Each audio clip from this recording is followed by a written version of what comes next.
What ఏమిటి మీరు మాట్లాడేది? గదిలో వంటి కాల్చి పారేస్తా. ఎందుకు సార్ కాల్చిస్తారు? నేనేం నేరం చేశాను? నీ చేతిలో ఉన్న సూట్ కేసు ఎక్కడ? సూట్ కేసా? ఏమిటి సార్ మీరు మాట్లాడేది? నాకేం అర్థం కావటం లేదు. నీ చేతి అమాయకంగా మాట్లాడుకో భవానీ. నీ చేతిలో సూట్ కేసు నేను చూశాను. సూట్ కేసా? మీరు ఎందుకు వచ్చారో, నన్ను ఎందుకు అరెస్ట్ చేస్తానంటున్నారో నాకు ఏమీ అర్థం కావటం లేదు. నువ్వు రాంగ్ మీరు రాంగ్ అడ్రస్ కి వచ్చేట్టున్నారు కమిషనర్ గారు. మిస్టర్ యువర్ తెలుసు, చిన్నపిల్లలకు చెప్పే పెట్ట కథలు నాకు చెప్పకు. నేను పెట్ట కథలు చెప్తున్నానా? ఏమిటి సార్ మీరు మాట్లాడేది? మీరు ఎందుకు వచ్చారో, నన్ను ఎందుకు అరెస్ట్ చేద్దామనుకుంటున్నారో నాకేం అర్థం కావటం లేదు.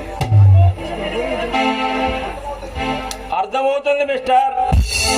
ఒంటి మీద ఉన్న బట్టలు విప్పదీసి రోడ్డు మీద తండుకుంటూ తీసుకెళ్తే అప్పుడు తెలుస్తుంది. కమిషనర్, హద్దులు మీరు మాట్లాడుతున్నారు. హద్దులు మీరు మాట్లాడేది ఏమి కాదు భవానీ. శివ అంటే ఎవరు? నాకు తెలీదు. భవానీ అంటే ఎవరు? ఆ పేరు కూడా నీకు తెలీదా? నాకు తెలీదు. శివ అంటే ఎవరు? భవానీ అంటే ఎవరు? మీ ఉన్న నాయకుడు ఎవరు? వాళ్ళకి నాకు ఏమిటి సంబంధం కమిషనర్? వాళ్ళకి దొంగలకి ఉన్న సంబంధం. కమిషనర్, చాలా ఎక్కువగా మాట్లాడుతున్నావు. పర్వతావ నష్టం వేయాల్సి వస్తుంది. దేశాన్ని దోచుకు తినే దొంగల కొడుకు నీకు పరువేంట్రా? నా మీద పరువు నచ్చుతావేడని. దేశాన్ని దోచుకునేది నేను కాదు కమిషనర్, మీకండగా నిలిచే పొలిటికల్ లీడర్స్. నిస్వార్థంగా ప్రజలకు సేవ చేసే ప్రజా నాయకుల పైన నీ అభాండాలు వేసేంత పెద్ద మనగాడివా నువ్వు? నిస్వార్థ పరులా? ఎవరు కమిషనర్? దేశాన్ని దోచుకునేది నాయకులు.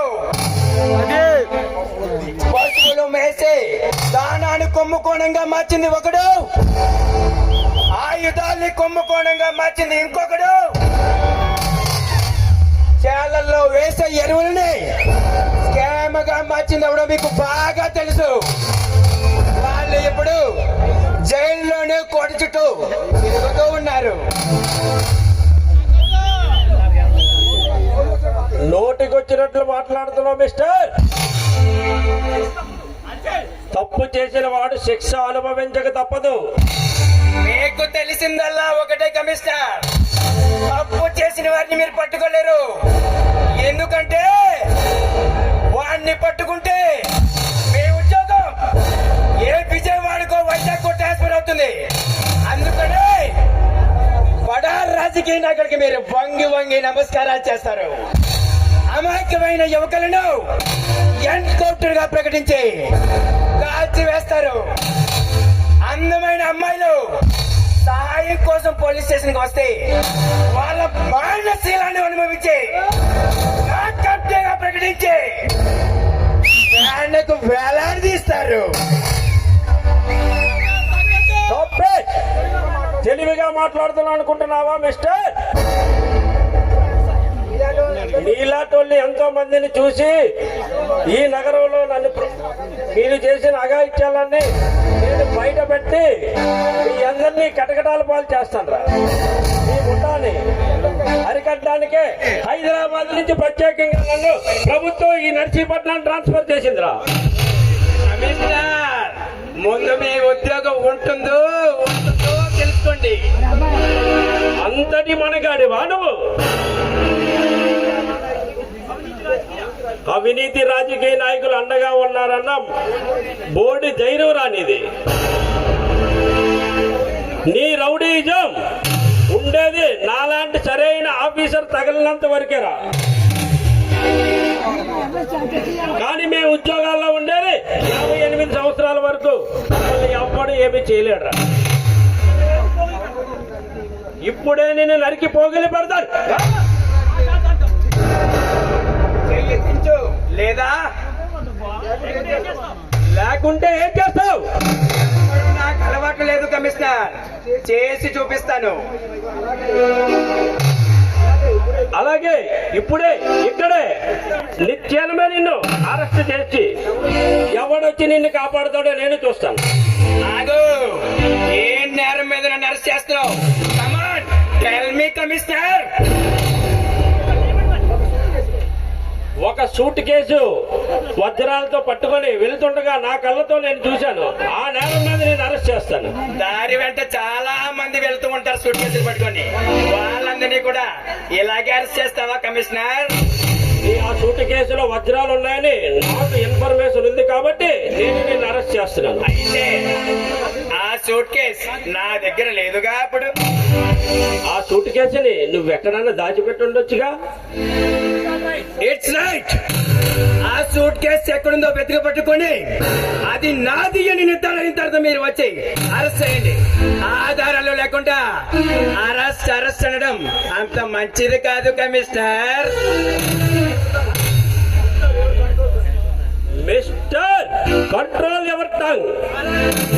ఆధారాలతో వస్తాను. నిన్ను మెడ పట్టుకొని ఈడ్చుకెళ్ళి జైలు గోడల మధ్య పెట్టకపోతే నా పేరు రఘుపతే కాదు. ఆధారాలు లేకుండా నన్ను అరెస్ట్ చేస్తే నలుగురిలో నవ్వుల పాలు కావాల్సి వస్తుంది కమిషనర్. అది చూస్తాను, ఎవరు నవ్వులు పోలవుతారో. హలో కమిషనర్, అరెస్ట్ చేయడానికి వచ్చే ముందు సరైన ఆధారాలు రండి, లేకుంటే నలుగురిలో నవ్వుల పాలు కావాల్సి వస్తుంది.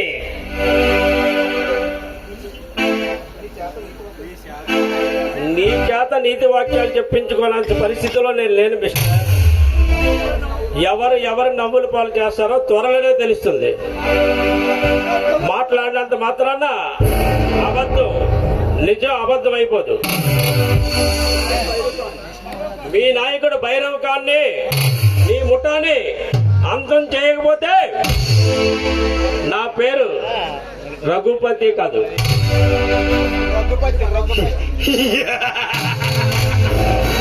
ఎందుకు అనవసరంగా పగలపాలు పలుకుతున్నావు?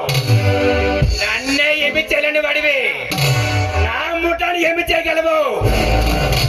ఈ తాడపడలో నా మాటకు ఎదురు లేదు. మమ్మల్ని ఎదిరించే మగాడు ఇంకా ఎవడూ రాలేదు, రాకూడదు కూడా. కావాలని మాతో కయ్యానికి దిగితే కాల గర్భంలోనే కలిసిపోతారు. లోక్ మిస్టర్ కమిషనర్, నీ మంచి కోడి చెబుతున్నాను. జీవితంలో పైకి రావాల్సిన వాడివి. పట్టు తలగిపోకుండా మాతో చేతులు కలుపు. నీకు మంచి భవిష్యత్తు ఉంటుంది. నువ్వు కోరుకుంటే ప్రమోషన్లు కూడా ఇప్పిస్తాను. లంచ్ గుండాలు రౌడీలు రాజ్యం వెళ్తున్న ఈ ప్రజాస్వామ్యంలో నీతికి తావు లేదు, మంచికి దారి లేదు, న్యాయానికి రోజులే లేవు. నీతిగా బతకడం చాలా కష్టం. నీతిగా బతకాలనుకునేవాడికి ఈ రోజుల్లో చివరికి ఆకలి చావులే. నువ్వు ఎంత కష్టపడ్డా సరే ప్రభుత్వం ఇచ్చే జీతం నీ కాకి బట్టల ఇస్త్రీకి కూడా సరిపోవు. నువ్వు రిటైర్ అయిన తర్వాత వచ్చే డబ్బు నీ పిల్లల పెళ్లి చేయడానికి కూడా సరిపోవు. అందుకే ఏ క్షణమే మాతో చేతులు కలుపు. నిన్ను లక్షాధికారులు చేస్తాము. నీకు ఏది కావాలంటే అది ఏర్పాటు చేస్తాము. కార్లు, డబ్బులు, బంగ్లాలు అన్ని అందుబాటులో ఉండేలాగా మేము తగ్గ చర్యలు తీసుకుంటాము. మిస్టర్, ఎవరితో మాట్లాడుతున్నావో తెలుసా నీవు? నీతి నిజాయితీలే ఇంటి పేరుగా, అభిమానమే ఆయుధంగా చేసుకొని నేరస్తుల గుండెల్లో సింహస్వప్నంలా బ్రతుకుతున్నాను రా. ఇలాంటి వాడిచ్చే ఎంగిలి మెతుకులు నా ఇంటి కుక్క కూడా తినదురా. నేను రంగ ప్రవేశం చేయగానే మీ గుండెల్లో గుబులు పట్టుకున్నారా? అందుకేనా నాకు లంచం ఆశ చూపి మీరు మీ ముఠా నాయకులందరూ కలిసి నాకు లంచం ఆశ చూపి నన్ను ఎర్రవేసుకోవాలని చూస్తున్నారు. నాలిక కోస్తాను రా. నీ నీలాంటి వాళ్ళని చాలా మందిని చూశాను కమిషనర్.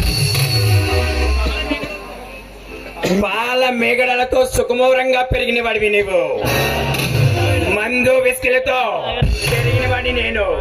నన్ను నువ్వు ఎదుర్కోలేవు. ఇప్పుడు నిన్ను చూస్తావు కదరా ఈ రఘుపతి అంటే ఏమిటో. మీకు ఇప్పటి నుండి మీకు నిద్రలేని రాత్రులు గడుపుతారా మీరు మీ ముఠా నాయకులు. ఓకే ఓకే ఓకే, ఇక మీరు వెళ్ళవచ్చు. సరైన ఆధారాలతో వచ్చి అరెస్ట్ చేసుకోవచ్చు.